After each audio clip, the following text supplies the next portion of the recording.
So I wanted to show you a very quick status update on the LED matrix. So I've got it all fabricated, wired up, the signal strength or the signal noise issue debugged for the most part. And now what I'm going through is adding in the WebSocket messaging. So a while ago I built a little proof of concept while I was waiting for the parts for the matrix to come in on this ESP32 dev board. And then had it accept messages and write out to this little LED matrix. So the code for this is not the same because it is a RGB LED matrix. It's really just a strip zigzagging, and this matrix is run by a chip that's doing a shift register. So how it draws to the matrix is different, but the messaging coming down is exactly the same, or at least I handle it exactly the same. So right now this ESP32 Feather is hooked up and listening to a WebSocket broker or a WebSocket server that I have running on a Raspberry Pi over on my workbench.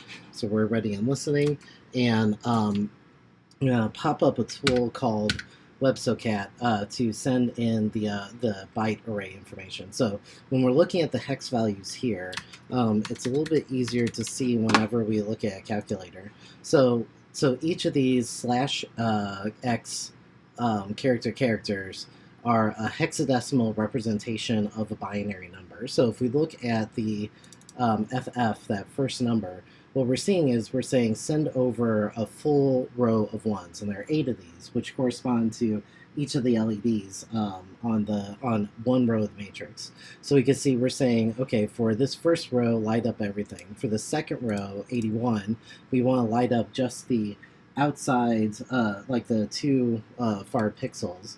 And if we look at 99, we can see that we're saying, okay, light up the far pixel, 2 in the middle, and then 1 on the end. So we're sending these in row by row, and it's easier to see once we send over the message.